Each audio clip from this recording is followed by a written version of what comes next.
Hello students, welcome back to our YouTube channel.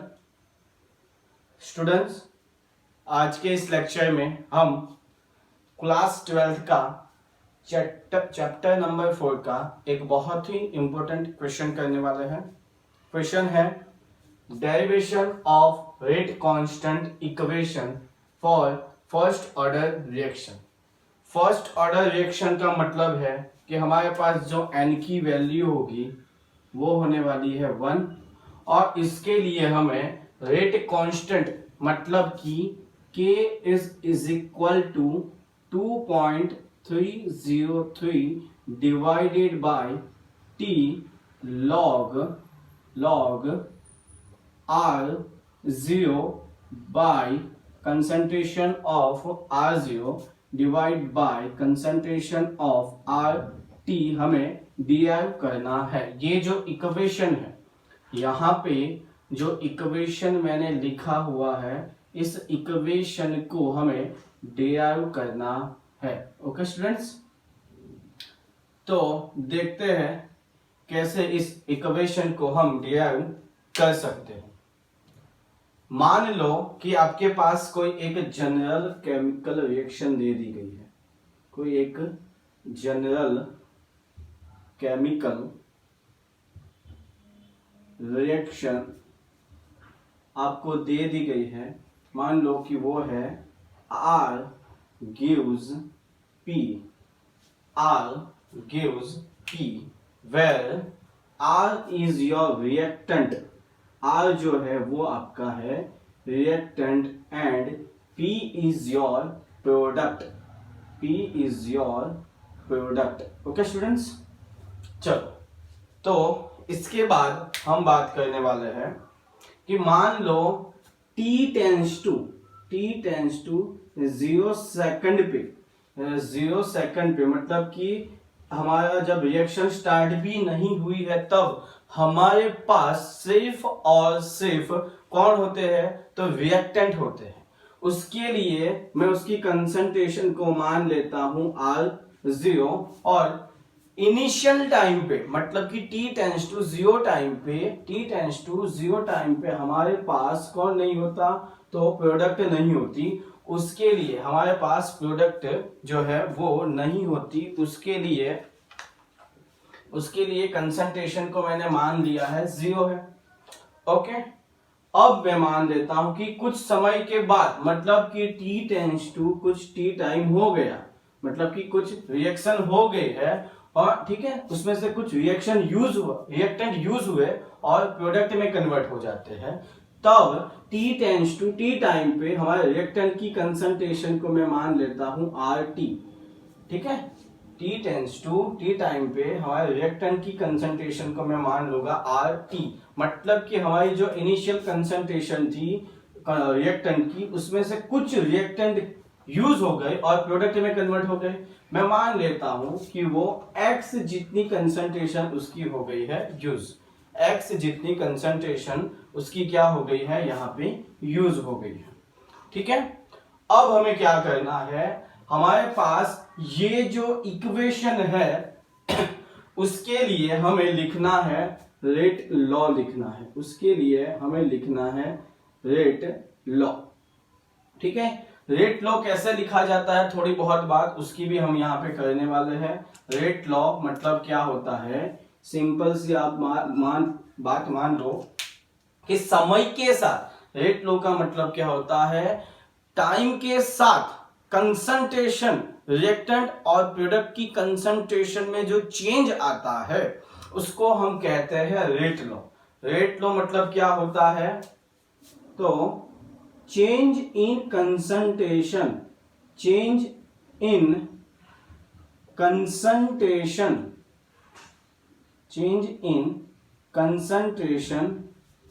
With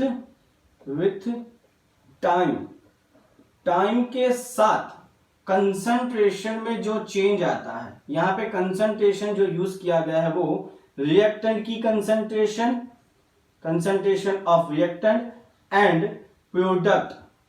ठीक है, concentration of reactant and product की concentration और reactant की concentration में टाइम के साथ, बराबर, टाइम के साथ जो चेंज आता है उसको हम कहते हैं रेट लॉ कहते हैं। रेट लॉ को मैं कैपिटल आर से रिप्रेजेंट करने वाला हूं, कैपिटल आर से मैं उसको रिप्रेजेंट करने वाला हूं। और अगर मुझे रिएक्टेंट की रिस्पेक्ट में मुझे रेट लॉ लिखना है तो मैं लिखने वाला हूं माइनस डी माइनस डेल्टा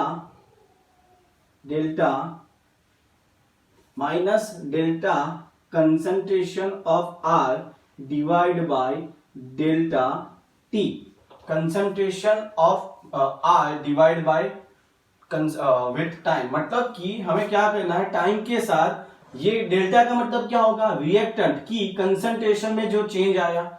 यहां पे ये माइनस इसलिए लिखा हुआ है क्योंकि जो रिएक्टेंट है वो यूज होने वाला है, मतलब कि कम होने वाला है, उसको रिप्रेजेंट करने के लिए मैंने माइनस लिख दिया है। और उसी को मैं ऐसे भी लिख सकता हूं, minus D R by D T भी मैं लिख सकता हूं, ठीक है, D R by D T भी मैं लिख सकता हूं रेट लॉ को, ठीक है। तो ये हो गया रिएक्टेंट की रिस्पेक्ट में हमारा रेट लॉ हो गया है, ठीक है। इसको मैं हम इक्वेशन 1 बताने वाला हूं, ये है मेरा इक्वेशन 1, ओके। अगर प्रोडक्ट की रिस्पेक्ट में चाहिए तो क्या होगा, R is equal two plus delta change in concentration of product divide by delta T, जिसको मैं plus D P divide by D T से भी रिप्रेजेंट कर सकता हूं, ठीक है, dp बाय dt से भी मैं रिप्रेजेंट कर सकता हूं। और ये क्या है, मेरा इक्वेशन नंबर 2। तो एक तो ये तरीका हो गया रेट लॉ लिखने के लिए। एक सेकंड तरीका होता है कि जो रेट ऑफ रिएक्शन होता है, ठीक है, ये जो रिएक्शन है उसका जो रेट है वो किसके डायरेक्टली प्रोपोर्शनल में होता है। ये तो मेथड 1 हो गई, ऐसा मान लो। ये मेथड नंबर 2 है। ये जो रिएक्शन है उसका जो रेट है वो डायरेक्टली प्रोपोर्शनल में है कंसंट्रेशन ऑफ ए, मतलब कि यहां पे मैं अगर बात करूं तो कंसंट्रेशन ऑफ आर मतलब कि रिएक्टेंट की कंसंट्रेशन के डायरेक्टली प्रोपोर्शनल में होता है हमारा रेट लॉ, ठीक है। यहाँ पे ये डायरेक्टली प्रोपोर्शनल मतलब कि यहाँ पे कांस्टेंट रखना पड़ेगा। अगर ये सिंबल मुझे यहाँ से हटाना है तो R इज इक्वल टू, ये मैंने रख दिया है K इज इक्वल टू हो गया R, इज इक्वल टू क्या हो गया है यहाँ पे, तो R हो गया, ठीक है, ओके। तो क्योंकि याद रखना ये हमारा क्या होता है यहाँ पे n क्या है, हमारा ऑर्डर ऑफ रिएक्शन है, n हमारा ऑर्डर ऑफ रिएक्शन है। और हमें बोला है कि फर्स्ट ऑर्डर रिएक्शन है, उसके लिए n की वैल्यू होने वाली है 1, सो n इज इक्वल टू 1। तो यहां पे मैं रखने वाला हूं 1, और यहां पे जो k है वो है हमारा रेट कांस्टेंट, रेट है वो k इज इक्वल टू क्या है, तो रेट कांस्टेंट है, ओके स्टूडेंट्स। तो अब मैं क्या करूंगा, ये तो मेरा थर्ड इक्वेशन हो गया, देखो ये क्या है मेरा थर्ड इक्वेशन, ठीक है।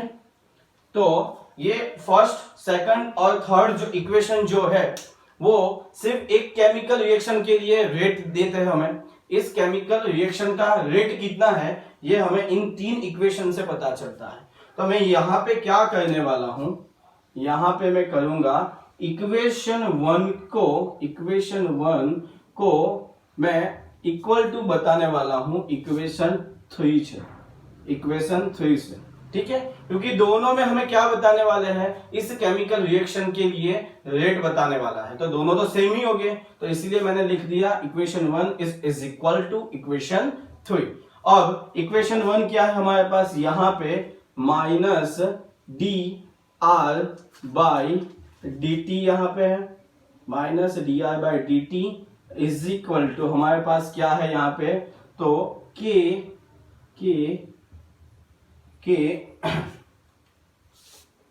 आर यहां पे पावर में है 1, ठीक है, के यहां पे है पावर में 1। अब मैं क्या करूंगा, जो ये यहां पे दिख रहा है यहाँ पे उसको मैं नीचे लेके जाऊंगा, यहां से नीचे लेके जाऊंगा और dt को यहाँ पे ऊपर लेके आ जाऊंगा, क्योंकि हमें यहाँ पे इंटीग्रेशन करना होगा। तो क्या होगा, minus dr by r is equal to k dt। ठीक है, k dt। अब मैं क्या करूंगा, जो ये मेरा इक्वेशन है, ये जो मेरा इक्वेशन आया है, उसको दोनों साइड में क्या करने वाला हूं, इंटीग्रेशन लेने वाला हूं। उसके दोनों साइड में इंटीग्रेशन लेने वाला हूं, और ये क्या है, उसका सिंबॉलिक रिप्रेजेंटेशन है। ये उसका सिंबॉलिक रिप्रेजेंटेशन है। तो यहां पे क्या लिखा है, 1 बाई, ये मान लो 1 by X is equal to D X अगर होता है तो उसको लिखा जाता है ln x। उसी तरीके से यहाँ पे 1 बाई r लिखा हुआ है और यहाँ पे है dr, तो इसको मैं लिखूंगा ln r में लिखने वाला हूं। तो इसके इक्वल मतलब कि इसका अगर मैं इंटीग्रेशन करता हूं तो मुझे ये मिलेगा। तो यहाँ पे आ गया माइनस ln r, और जो लिमिट्स थी यहाँ पे वो कितनी हो सकती है, यहाँ पे कंसंट्रेशन ऑफ रिएक्टेंट है तो वो R0 से RT था ना, वो कहां से कहा था, R0 से RT। तो यहाँ पे लिख दो R0 और यहाँ पे लिख दो RT, और जो टाइम था वो 0 to t था, तो यहाँ पे लिख दो 0 to t यहाँ पे आपको लिखना है। तो यहाँ पे जो आया है उसमें मुझे ये यहाँ पे R0 divide by RT, R0 divide by RT, और यहाँ पे जो K तो कांस्टेंट है, K जो है वो तो रेट कांस्टेंट है, वो तो विथ टाइम चेंज नहीं होने वाला। तो जो इंटीग्रेशन लगेगा वो dt पे लगेगा, तो उसका हो जाएगा t। ठीक है, उसका हो जाने वाला है t, और जो लिमिट है वो 0 to t लगने वाली है। तो यहाँ पे क्या हो गया, k t 0 to यहाँ पे हो गया t। अब मैं क्या करूंगा, ये माइनस को यहीं पे कॉमन में रख रहा हूं, चलो अंदर ले लेता हूं। पहले माइनस को कॉमन में रखता हूं। अब क्या होगा, ln RT minus ln R0 हो जाएगा। उसके बाद क्या होगा, k t माइनस 0 हो जाएगा। ठीक है, अब ये माइनस को मैं अंदर लाने वाला हूं, तो minus ln RT plus ln R0 होगा, यहां पे होगा k t आ जाएगा, k t आ जाएगा। ठीक है, उसके बाद इसको मैं कुछ इस तरीके से लिख सकता हूं, ln R0 divide by RT मैंने लिख दिया, इज इक्वल टू आ गया k t। ठीक है, उसके बाद हमें पता होता है कि ln x को हम 2.303 log x भी हम लिख सकते हैं। तो इसके अकॉर्डिंग यहां पे मैं लिखूंगा 2.303 log R0 divide by RT is equal to KT। So हमारा इक्वेशन यहां पे आ गया, K is equal to 2.303 divide by T log R0 divide by RT। तो ये क्या है, R0 यहां पे क्या है, R0 है हमारी इनिशियल कंसंट्रेशन ऑफ रिएक्टेंट। ठीक है, और RT है concentration of reactant at time t।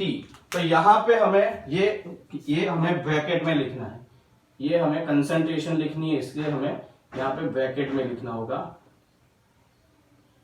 ये जो ब्रैकेट है वो क्या रिप्रेजेंट करता है कि यहां पे हमें लिखनी है कंसंट्रेशन। ये क्या रिप्रेजेंट करता है हमें कि हमें लिखनी है कंसंट्रेशन। तो आई होप कि अब आपको पता चल गया होगा ये क्या है, हमारा रेट कांस्टेंट का इक्वेशन है और फर्स्ट ऑर्डर रिएक्शन यहाँ पे।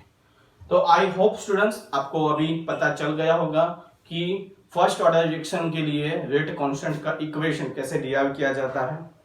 इसके बेस न्यूमेरिकल भी बहुत सारे आते हैं, बट कभी कभी ये जो इक्वेशन है वो भी हमें डिराइव करने के लिए पूछा जा सकता है। तो आई होप स्टूडेंट्स आपको ये समझ आया होगा। किसी भी टॉपिक में आप पढ़ते हो आपको समझ नहीं आता तो मुझे कमेंट करके बताओ, मैं ट्राई करूंगा उसके ऊपर वीडियो बनाने की और आपको अच्छे से समझाने के लिए। Okay students, thank you for watching.